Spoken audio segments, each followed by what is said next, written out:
When I was reading through the Toastmasters manual, I noticed that speech 6 was about vocal variety. And I was trying to come up with something to speak about. I was absolutely stumped. I could give an instructional speech about vocal variety, why it's important. But that's been done like 5 million times. And really, who wants to take advice from me? No. I was propositioned to do a whole speech in accents. But quite frankly, I'm awful at accents, as very well evidenced.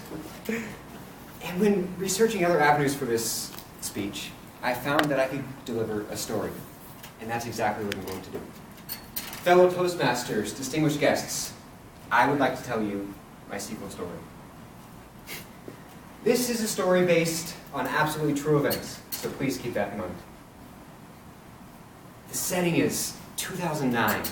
It's a closed room. I'm sitting there with my novel, reading my book, and I hear this noise outside of me. It's something I can only describe as a dying pterodactyl, something similar to and now, knowing what I know, I don't decide to check this out, because that is how all horror movies start, investigating the unknown. So I decide to keep on reading. And so I'm reading, and this noise persists for an hour. And at this point, the curiosity just overcomes me. I look outside my window, and just try to see what's making all that noise. My eye originally spots 2 young girls, maybe 10, 11 years old, sitting on bikes. And they're looking at something. So I slowly pan over, and I see a giant 14-foot man. But they aren't staring at him. They're staring at what he's holding.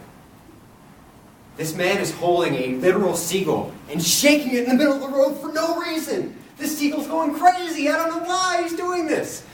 He's just sitting there, and it's like some weird ritual that he's doing, like some sort of fun activity that he enjoys. These girls are just watching him. He's being very polite about it, too. Because he's doing this in the middle of the street.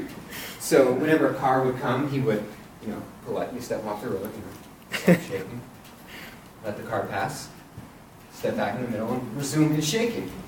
And so this is just an average Monday day for this guy. At some point, he ticks. This seagull has pissed him off for whatever reason. Maybe it was too loud. He didn't expect the seagull to be shouting when he was shaking it. And so he does the only logical thing that a man shaking a seagull can do. And he punches it 4 times in the head, throws it on my lawn, takes off. Exactly. Now I'm sitting in my room, watching all this, with the protection of my house. You may be asking, Anthony, why didn't you save this poor seagull that's now dead on your lawn before, it escalated to that point? Well, I retort with one statement and one question. If this man shakes and punches seagulls for fun, what more would he do to a 5'7", 130-pound male who is infringing on his fun? Ladies and gentlemen, I did not want to find out, so I just stayed in my room. Anyway, back to the presumably dead seagull on my lawn. I decide that it's probably time to call the animal control, and they arrive very promptly. When they get there, something odd happens. The seagull's gone. Where is it? Where is it? It's been punched 4 times by this giant of a man. Well, we find it, and it's just wobbling along in the driveway. It's actually quite sad. We take it to the vet, and unfortunately, it suffered some very traumatic blows to the head and couldn't recover. It had to be put to sleep.